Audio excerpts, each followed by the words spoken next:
Pada saat debat presiden atau calon wakil presiden kemarin itu juga menyinggung tentang luas lahan yang terus berkurang dan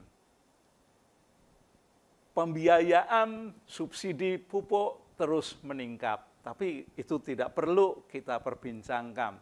Nah, yang paling penting itu tentang intensifikasi, yaitu bagaimana meningkatkan produk pertanian. Apakah presiden terpilih dan wakilnya nanti juga akan mengembangkan ini dengan baik. Jadi misalnya tentang pemilihan, penentuan bibit yang unggul.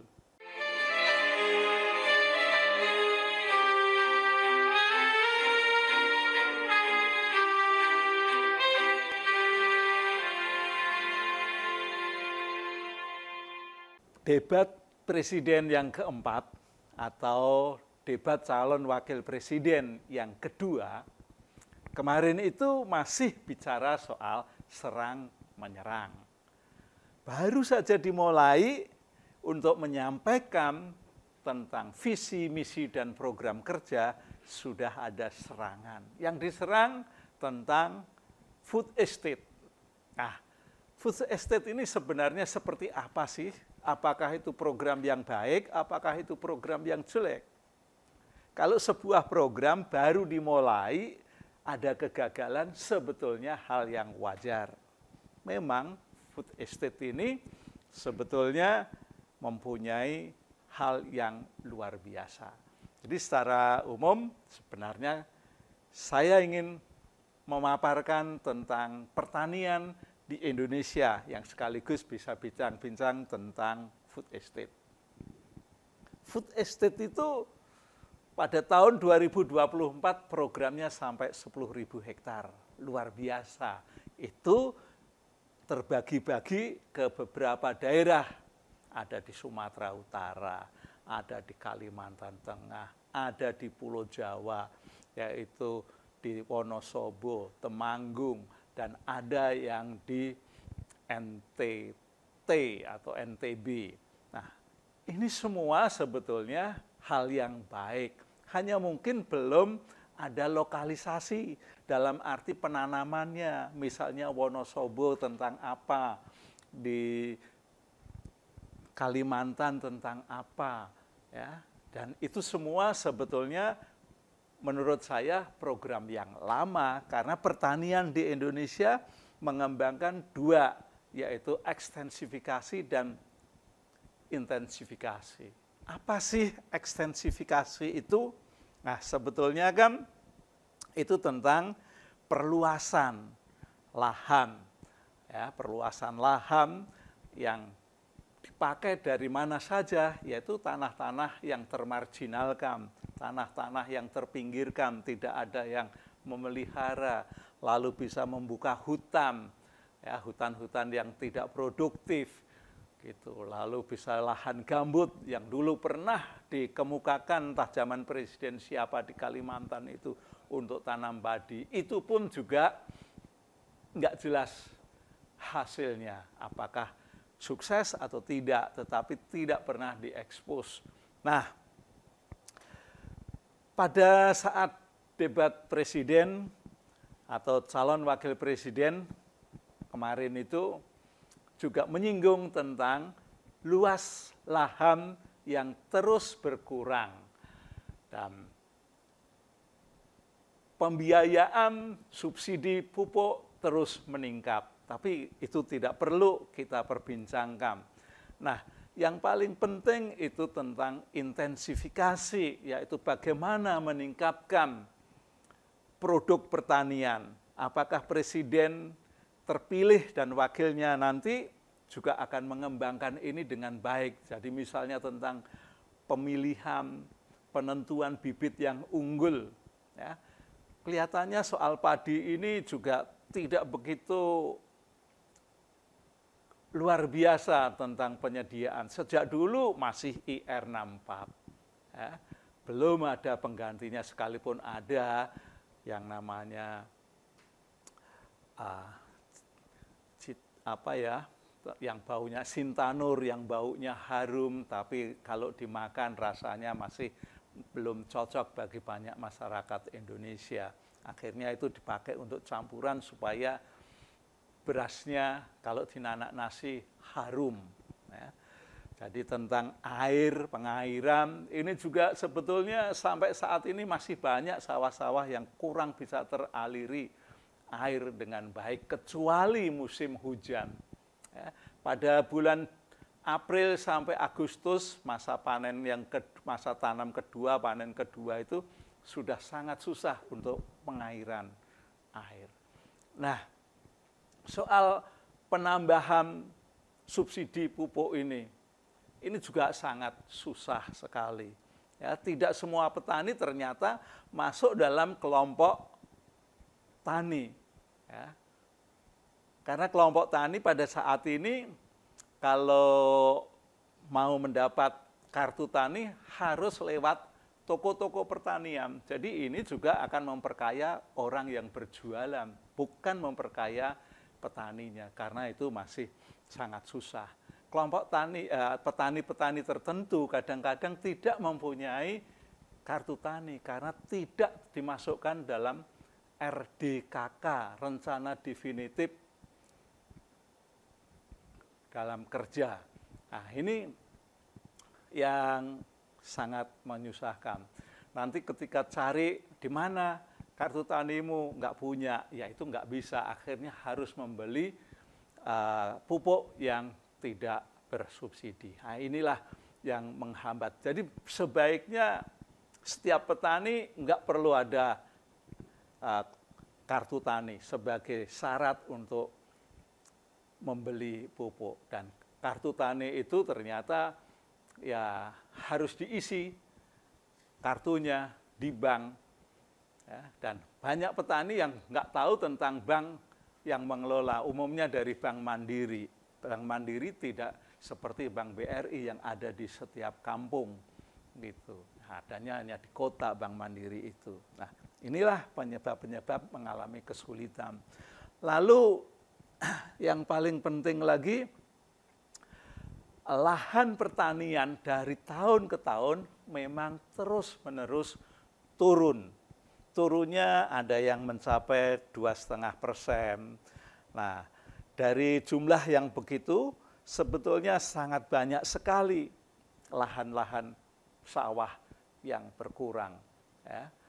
Kalau kita bicara setiap tahun, pada tahun 2023, lahan padi itu diperkirakan loh, ini bukan sensus yang sahih berarti, tapi ini hanya perkiraan, yaitu 10,20 hektar. Ya, 10,20 hektar. Nah, produksinya ternyata juga hanya sekitar 53,65 juta ton padi gabah kering giling. Ya. Lalu bagaimana kalau diolah menjadi beras? Itu turun lagi menjadi 30,90 ton beras. Nah, petani-petani kita sebetulnya banyak sekali yang boleh dikatakan petani gurem. Itu pandangan Caimin dalam debat kemarin, yaitu hanya memiliki 0,5 hektar. Sebetulnya 0,5 hektar itu untuk sebuah keluarga yang terdiri dari suami istri plus 2 anak untuk membiayai kehidupannya sudah cukup. Ya, karena 0,5 hektar itu bisa menghasilkan menghasilkan gabah panen basah itu lebih dari 2,5 ton kalau itu dikelola dengan baik, bisa lebih. Tapi kalau sudah dikeringkan, maka akan turun lagi sampai 30%, ya, menjadi gabah kering giling. Lalu kalau itu diolah menjadi beras, turun lagi menjadi 20. turunnya. Nah, itu saya bicara seperti ini karena pengalaman saya sebagai mungkin termasuk petani gurem, dan saya juga termasuk mungkin keluarga miskin. Kenapa saya berkata begitu? Ya karena saya mempunyai KIS dan pertanian saya juga tidak sampai 5.000 meter persegi atau setengah hektar itu. Kalau di total ya, kelompok-kelompok petani di sebuah perkampungan itu hampir semuanya adalah petani gurem. Malahan banyak sekali yang namanya petani itu tidak memiliki lahan pertanian. Dia hanya mengelola dari milik orang-orang yang punya uang, yang mungkin sawahnya, lahan pertanian padinya mencapai 1 hektar atau 2 hektar. Lalu modelnya berbagi hasil. Kalau semua modalnya oleh pemilik lahan pertanian, maka yang diperoleh oleh petani penggarap itu tidak sampai separuh dari hasil panen, karena harus dikurangi dengan biaya pembelian bibit, pembelian pupuk, ya. Lalu biaya panen. Biaya panen berapa sih sebetulnya? Per kilogramnya bisa Rp500 sampai Rp600 biaya panen yang dari gabah basah itu. Lalu kalau masih mau dijemur untuk diolah menjadi beras, dikeringkan. Biayanya kalau mau memburuhkan itu juga Rp35 per kilogramnya. Dan itu semua kalau yang masa panen pertama di bulan-bulan Maret atau April itu juga sangat susah karena sinar matahari kadang-kadang kurang, ya, baru dijemur lalu muncullah mendung, awan yang memberikan tanda akan adanya hujan. Nah, inilah gambaran kehidupan pertanian yang sangat-sangat susah. Nah, kemarin dalam diskusi debat calon wakil presiden itu menyinggung tentang hilirisasi. Ya, hilirisasi tentang pertanian, yaitu khususnya tentang padi. Artinya hilirisasi ini kan mau mengolah turunan dari hasil panen padi. Turunannya yaitu mesti jual beras. Nah, bagaimana bisa terjadi hilirisasi pertanian padi ini? Tidak mudah, karena tidak semua desa memiliki pabrik atau memiliki penggilingan padi. Kalau memang mau hilirisasi, siapkah pemerintah menyediakan mesin pengolah padi menjadi beras di setiap kampung misalnya, atau 2-3 kampung yang saling berdekatan. Ya. Kalau itu terjadi dan diberikan secara cuma-cuma, maka program hilirisasi yang sebetulnya itu sudah sangat lama bisa diwujudkan pada tahun 2024 atau 25 nantinya, hingga 5 tahun ke depan, maka memang petani akan merasakan tingkat kesejahteraannya tersendiri. Karena apa? Ya karena pengolahan padi basah menjadi padi kering giling, menjadi beras, ini bisa memiliki nilai tambah tersendiri. Ya. Kalau beras basah, gabah basah yang baru panen itu harganya itu per kilonya masih sekitar 400 sampai 450. Nah, ini kan sangat rendah sekali. Kalau sudah kering menjadi Rp600, ningkatlah 150 ini. Tapi kalau sudah diolah jadi beras, ya sebetulnya luar biasa. bisa mencapai harga 12.000, 15.000, dan itu tergantung pada proses penggilingannya. Kalau penggilingannya banyak yang jadi menir, yaitu beras yang hancur-hancur itu, maka nilainya juga akan berkurang. Nah, bagaimana supaya petani mendapat pencerahan? Nah, menurut saya yang perlu ditambah lagi untuk program-program pertanian ini, masalah penyuluh pertanian.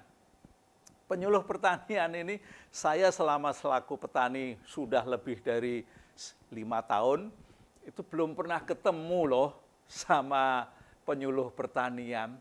Saya kok jadi heran nih, perlu nggak sih penyuluh pertanian ini? Kalau memang nggak pernah hadir di tengah-tengah petani, ya hilangkan sajalah penyuluh pertanian. Apakah perlu juga Departemen Pertanian ini juga dihilangkan, karena perannya juga tidak pernah tampak gitu. Oke ya, ini tentang penyuluh pertanian. Kalau setiap penyuluh pertanian di tingkat kecamatan hanya ada 10 orang, mana mungkin dia dapat membantu petani, memberikan inspirasi, memberikan pencerahan kepada petani yang jumlahnya cukup banyak. Sementara itu kelompok-kelompok tani juga jarang diajak bincang-bincang, diskusi dengan penyuluh pertanian. Nah, inilah problema di dunia pertanian. Jadi kalau memang mau menghidupkan pertanian, satu, yaitu tambahlah penyuluh pertanian. Jadi misalnya setiap penyuluh pertanian hanya menangani 50 petani. 50 petani ini taruhlah kalau mampu menangani setiap petaninya setengah hektar, maka itu ada 25 hektar yang harus ditangani. Nah, jadi masalah pertanian ini juga masih sangat rumit sebetulnya. Mau tidak mau, calon-calon presiden, wakil presiden ini kalau kelak mau betul-betul menggarap pertanian, ya beras-beras atau gabah-gabah yang baru dipanen ini bagaimana cara ngatasi tidak dibeli oleh kelompok-kelompok masyarakat yang hanya sekedar mencari untung. Apalagi ada kelompok-kelompok masyarakat yang membeli dengan sistem ijon. Itu masih ada loh sampai sekarang. Boleh percaya, boleh tidak. Kalau nggak percaya, datanglah ke petani-petani yang mungkin nanti di bulan-bulan Maret atau April akan banyak panen di banyak tempat karena musim hujan di bulan Desember kemarin.